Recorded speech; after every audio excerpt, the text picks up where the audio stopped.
Oi, gente, estamos aqui hoje juntos para mais uma videoaula e hoje videoaula de redação. Eu sou a professora Meridiane Cristina, nós vamos estar juntos aí nesse percurso, ao longo do estudo desse capítulo, e a videoaula de hoje é uma videoaula de redação sobre o domínio discursivo ficcional, Nós vamos falar aí do assunto que está na unidade 6 do nosso livro didático e tem como título domínio discursivo ficcional. Quando a gente ouve essa palavra ficcional, a gente já tem uma ideia de ficção, de imaginação, de algo paralelo à realidade. Então é disso que nós vamos tratar hoje, Nós vamos falar sobre o gênero textual conto e quais os objetivos da nossa aula hoje. Nosso primeiro e principal objetivo é conceituar esse gênero textual, o conto, a partir da função social dele, ou seja, para que ele serve, em que circunstância ele é utilizado, e também vamos conhecer a estrutura composicional de um conto, Porque como todo e qualquer outro tipo de texto, o conto também tem uma estrutura. Nós vamos ver qual é a diferença entre conto e romance, Muitas pessoas às vezes confundem, não sabem dizer se é conto, se é crônica, se é romance. E nós vamos conhecer os elementos que estruturam a composição dos contos. Bom, o nosso assunto está no capítulo 9 e o percurso que nós vamos ter aí ao longo dessa videoaula é tentar dizer o que é conto, falar das características do conto, da estrutura do conto e falar também dos contos minimalistas, que é uma tendência nova aí de produção literária. O que nós podemos dizer aqui sobre conto, Então, a primeira característica aí que aparece no canto inferior esquerdo é dizer que o conto é um gênero textual. E se ele é um gênero textual, o que isso significa? Significa dizer que ele está ligado à situação bem específica de comunicação. Um gênero textual é um texto que serve para algo específico. Por exemplo, a função social de uma receita. A receita tem um objetivo bem específico, que é ensinar alguém a fazer alguma coisa. A função social de um tutorial também é uma função específica. O tutorial tem a função de ensinar alguém a fazer algo. A função social ou específica de uma piada, por exemplo, é provocar o riso, provocar o humor. E o conto também é um gênero textual porque ele tem uma função específica. O que mais que nós podemos dizer aqui? Que o conto ele é um gênero textual ficcional. Então, quando nós falamos de ficção, nós lembramos de algo que é imaginário, que não é real, que é paralelo à realidade. O conto também é um texto literário, Porque ele vai se utilizar de todos os recursos da linguagem literária, conotativa, para construção da tessitura textual. O conto é conhecido principalmente pela sua característica de ser curto, de ser um texto para ser consumido rapidamente, de uma leitura muito rápida. A outra característica do conto é que, por ser curto, ele apresenta poucos personagens. É um texto narrativo, então a gente já sabe para que serve um texto narrativo, é aquele que serve para contar um fato, um acontecimento, uma história, que seja real ou que seja imaginária. Um texto narrativo que conta algo real, a gente pode falar das notícias, O conto seria esse texto narrativo que se reporta à ficção.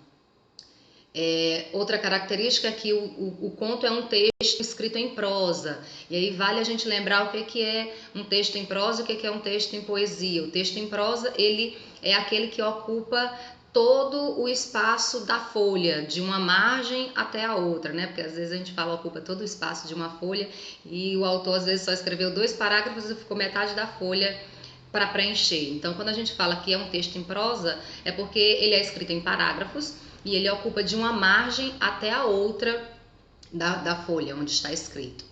E por ser um texto narrativo, o conto vai apresentar os mesmos elementos da narrativa: narrador, espaço, que é o local onde as coisas acontecem, tempo, personagens, enredo. E a outra principal característica do conto é que ele se ambienta em apenas uma história, em um conflito. Você não vê, por exemplo, como acontece nos romances, aquela divisão de cenas, de vários cenários, vários problemas acontecendo na história. No conto, não. Por ser uma história curta, com poucos personagens, ela é ambientada em um único espaço ou poucos espaços e trata de apenas um conflito, uma história. Aqui nós vamos falar da estrutura do conto. Como todo e qualquer texto, o conto tem introdução, desenvolvimento ou complicação e clímax, conclusão, né? Então a introdução é responsável aí por fazer a apresentação dos personagens, já dá dicas para o leitor a respeito do cenário, e a cena já começa acontecendo, né? Não tem uma historinha para poder começar a cena já acontece ali no ato. O desenvolvimento, a complicação no conto é onde começam os diálogos dos personagens, né? E o clímax ou a conclusão é esse momento, o clímax é esse momento de suspense na história, onde o conflito acontece e que obrigatoriamente esse conflito se encaminha para um desfecho, né? Para a situação final dos personagens, normalmente uma situação surpreendente. Aqui eu trouxe um conto curtinho, esse é um texto do Carlos Drummond de Andrade, A Incapacidade de Ser Verdadeiro, e diz assim: Paulo tinha fama de mentiroso.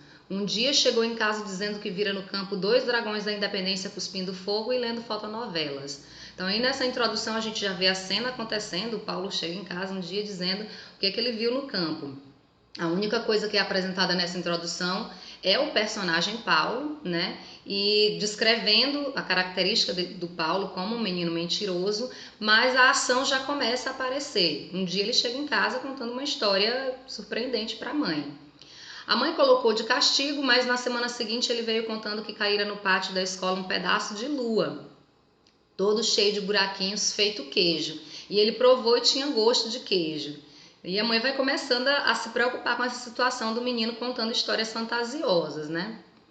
Desta vez, Paulo não só ficou sem sobremesa, como foi proibido de jogar futebol durante 15 dias. Quando o menino voltou, falando que todas as borboletas da terra passaram pela chácara de Ciaelpídia e queriam formar um tapete voador para transportá-lo ao 7º dia, a mãe decidiu levá-lo ao médico.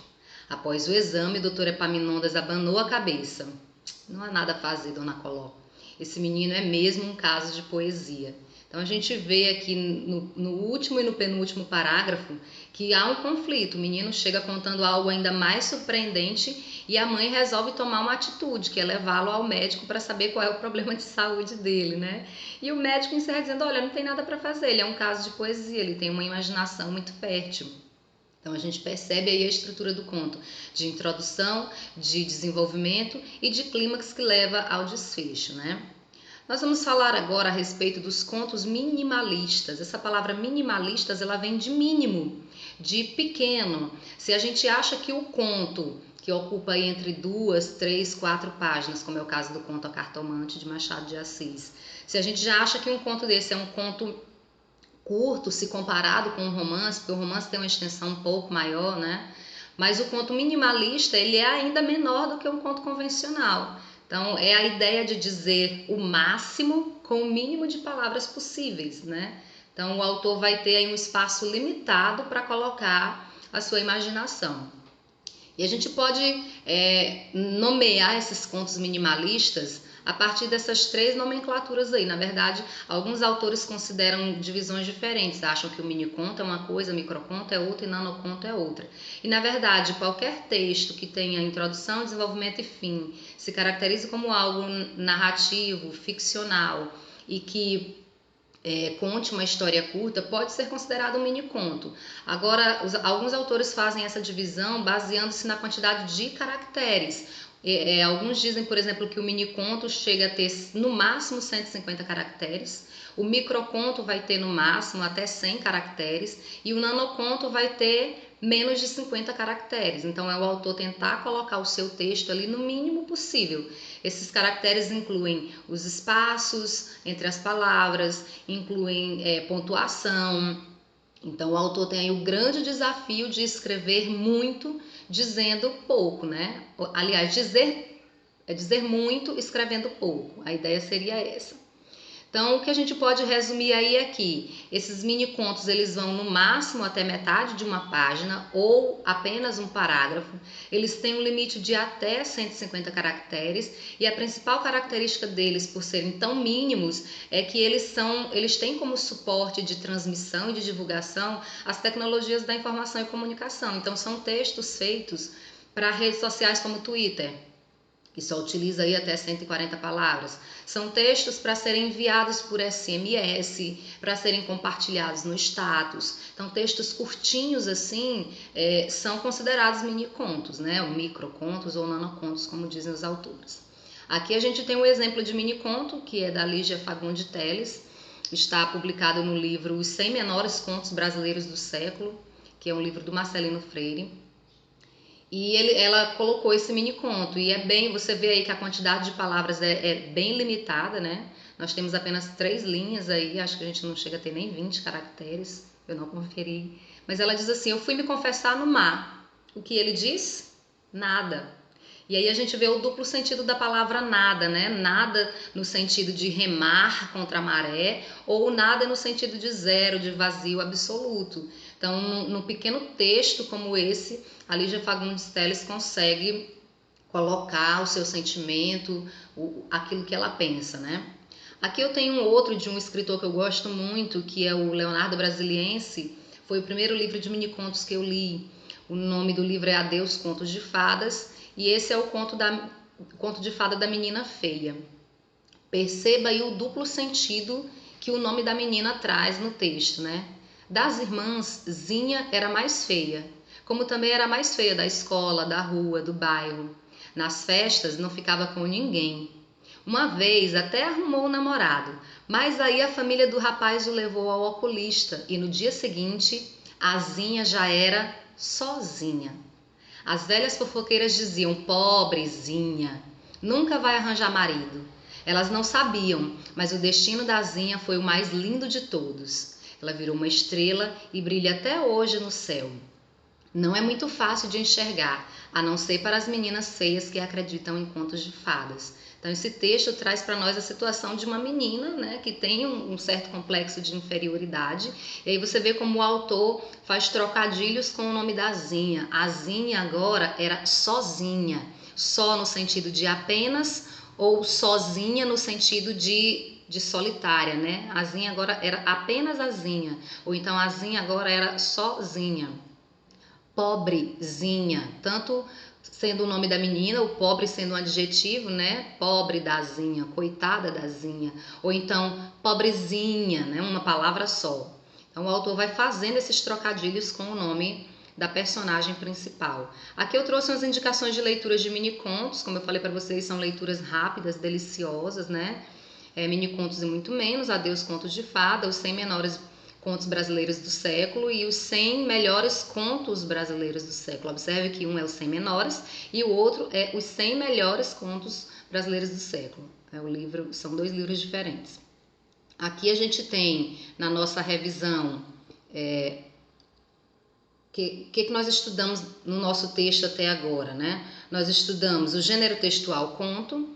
Nós falamos do conceito desse gênero textual, é um texto curto, é um texto feito para consumo imediato, com poucos personagens, com apenas um conflito, apenas um enredo, nós temos apenas uma limitação de cenários. Nós falamos da estrutura do conto com introdução, desenvolvimento e conclusão, onde na introdução a gente apresenta os personagens, fala um pouco sobre o cenário e a situação já começa acontecendo, e nós falamos também a respeito do desenvolvimento, que é onde a fala dos personagens normalmente acontece. A conclusão apresenta esse momento de conflito, de um problema que surge, precisa ser resolvido, e o desfecho se encaminha para a resolução desse problema. Nós falamos dos contos minimalistas, né, que é dizer muito escrevendo pouco. É o caso do mini-conto, do microconto ou do nanoconto. Alguns autores diferenciam essas 3 espécies de conto, essas 3 classificações, mas o fato é que todos eles podem ser resumidos num gênero só, né? A gente chama de mini-conto, microconto, nanoconto, mas a maioria dos autores prefere classificar apenas como mini-conto, estabelecendo aí apenas o limite de palavras para diferenciá-los. A nossa aula de hoje foi essa, eu espero que vocês tenham gostado e na próxima aula nós falaremos de um outro gênero textual e faremos uma atividade a respeito desse assunto que já estudamos hoje. Era isso, tchau, tchau.